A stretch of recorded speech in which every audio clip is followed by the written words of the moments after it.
Ladies and gentlemen, brothers and sisters across Africa and beyond, today I Love Africa returns with a story not only worth hearing, but powerful enough to shake the entire continent. From the sun-scorched deserts, across majestic mountain ranges, to the vast plains of Africa, a single message echoes. Burkina Faso is rising. Under the iron will and leadership of Captain Ibrahim Traoré, a land once exploited by foreign corporations has become a symbol of a golden revolution. This is not just the gold beneath the earth, but the gold of hope, the gold of sovereignty, the gold of a future held firmly in the hands of Burkina Faso's people. And as this fire ignites, no one can ignore it.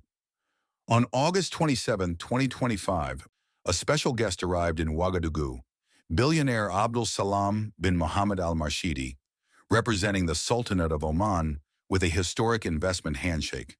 Get ready, because this is not just the story of one nation. This is the dawn of a new Africa. But before we celebrate today's glory, we must face the bitter truth of yesterday. Burkina Faso was once a land rich in resources, yet its people lived in poverty. For decades, foreign corporations dug deep into the earth, carting away gleaming bars of gold, leaving behind only dust, gaping pits, and despair. Barren fields, struggling villages, while gold, the treasure of ancestors, flowed outward, enriching those sitting thousands of kilometers away. The people heard tales of the gold beneath their feet, but never touched its shine. It was like a lavish feast where the host watches guests gorge themselves while the host starves at their own table. How many generations endured this? How many years did Africa have to accept the role of the exploited? But as an African proverb reminds us, if the monkey keeps stealing the farmer's corn, one day the farmer will set a trap. And in Burkina Faso, the one setting the trap is Captain Ibrahim Traoré, not with cunning, but with wisdom, resolve, and courageous decisions. From here, the wheels of history began to turn. The land is no longer silent, the gold is no longer stolen, and the people are no longer spectators in their own game. When Captain Ibrahim Traoré stepped onto the political stage, he did not just carry a military uniform and a rifle, but also an iron will to reclaim the treasure for his people. In the eyes of many, it was a dangerous gamble. But for Traoré, it was a shrewd trap set to end decades of plunder. He looked straight at the unfair contracts, where profits flowed abroad while the people were left with mere scraps. And he tore apart the old rules of the game. Traoré restructured mining agreements, introduced nationalization policies when necessary, and built a strict monitoring system to ensure that every gram of gold extracted would first serve Burkina Faso. And the results came faster than anyone predicted. In 2024, for the first time in history, the state collected over 8 tons of gold through Sonabipi and new oversight agencies. The people of Burkina Faso held their heads high because the treasure of their ancestors had begun to flow back home. But listen closely. In just the first 3 months of 2025, Burkina Faso collected more than 11 tons of gold, more than the entire year of 2024 combined. A number that left the whole world astonished. This is not luck. This is true leadership. This is the image of a ship once thought to be sinking, now with a steady captain at the helm, steering it through the storms. An African proverb says, "A goat with many owners will starve, but a goat with one strong master will grow fat." The gold of Burkina Faso was once divided among foreigners, but now it has a true master, the state under Traoré's leadership. That goat will not die. It will grow strong, and its milk will nourish every child in this land. And then came the moment that marked a new chapter, not just for Burkina Faso, but for Africa as a whole. On August 27, 2025, Ouagadougou welcomed a guest whose presence spoke louder than words. Abdul Salam bin Muhammad al-Marshidi, billionaire and guardian of Oman's sovereign wealth fund. He did not arrive as a tourist. He did not come for leisure. He came with vision, with contracts, and with the backing of His Highness, the Sultan of Oman. And he did not come alone. A large delegation followed him, carrying documents, commitments, and above all, the readiness to invest billions of US dollars. This was not a symbolic visit. This was the kind of handshake that builds bridges between continents. Why did Oman choose Burkina Faso? because the world is beginning to see what Traoré's leadership has achieved. In just the first quarter of 2025, the state collected over 11 tons of gold. That's more than 24,000 pounds of pure wealth. Numbers like this attract attention. And for investors where the bees gather, there must be honey. Oman saw honey in abundance, gold, agriculture, and stability. They saw a nation no longer begging for aid, but commanding respect through sovereignty. And so, Oman extended its hand, not as a master to a servant, but as a partner to an equal. This turning point marked the entry of Burkina Faso into a new league. When a billionaire boards a plane halfway across the world, he does it for one reason only, because he sees treasure worth the journey. And in 2025, that treasure lies in Burkina Faso. Dear viewers, let us be crystal clear. What happened in Ouagadougou was not just a photo opportunity. It was the signing of 3 golden agreements that will reshape Burkina Faso's destiny and redefine Africa's place on the global stage. First, a joint venture in the gold mining sector. For the first time, Oman and Burkina Faso will dig side by side, not as exploiter and exploited, but as partners. Billions of dollars in investment, modern mining technology, and international expertise will ensure that Burkina Faso's gold no longer disappears overseas. Instead, it will fill the state treasury and fuel national development. Second, a comprehensive investment partnership across key economic sectors: agriculture, infrastructure, trade, and beyond. This is a wide canvas where the two nations will paint their shared future. For Oman, it's a chance to diversify foreign investments.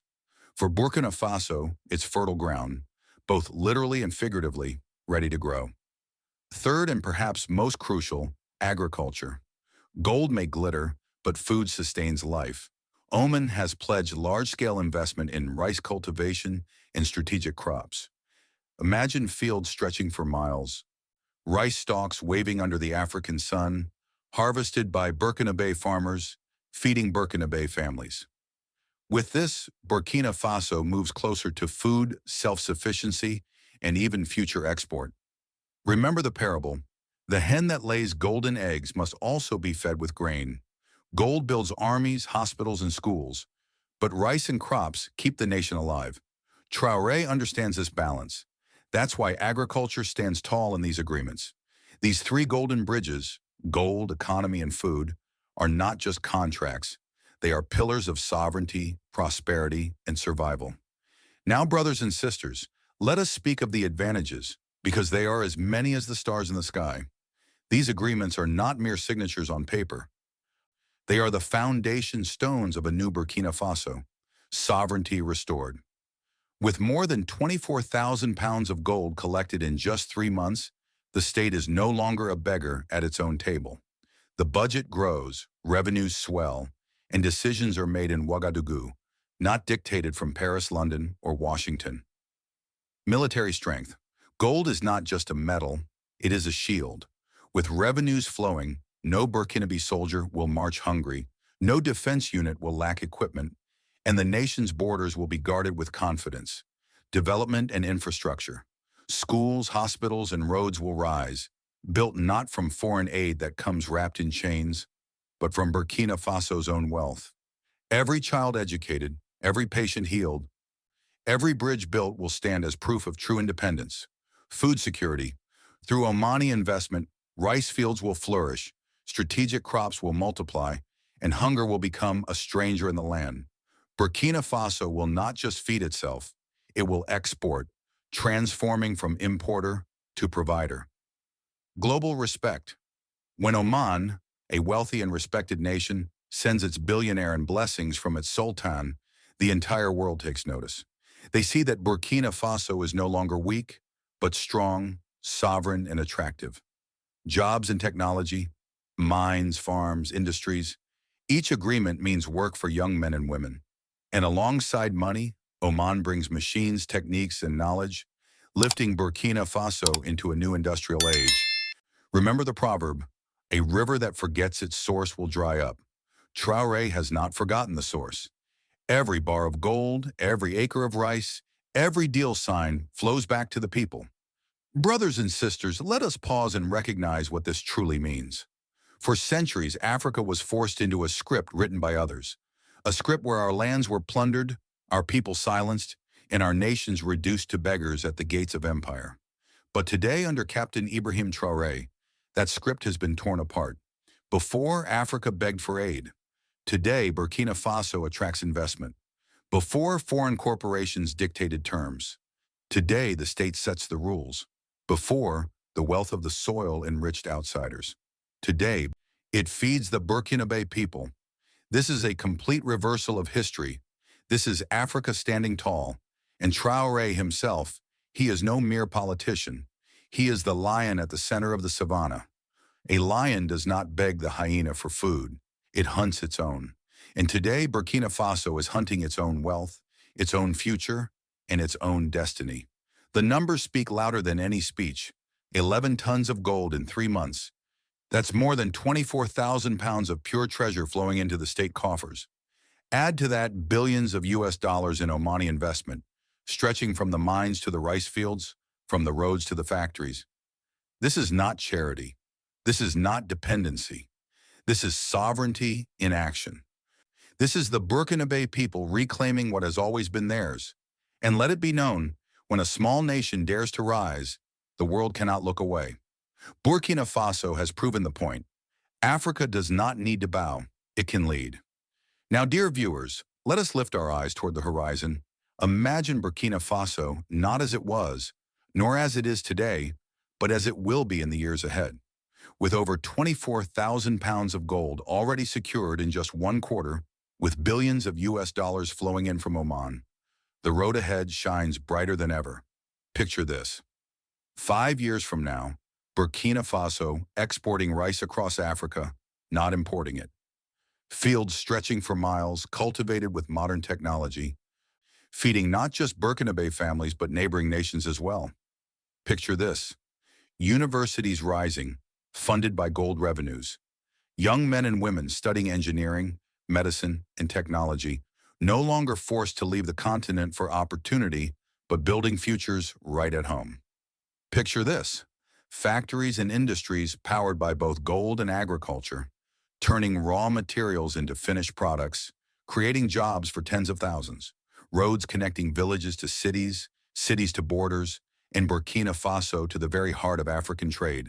And this vision will not remain a dream. Why? Because agreements signed today will multiply tomorrow. When Oman invests, other nations watch. Investors from Asia, the Middle East, even Africa itself will follow. If Oman invests, they will say, then we too must invest. This is how sovereignty creates momentum. This is how a nation once dismissed as weak becomes a magnet for opportunity. Burkina Faso is no longer asking for a seat at the table. It is building the table, setting the feast, and inviting others to join on equal terms. The future is not only golden, it is unstoppable,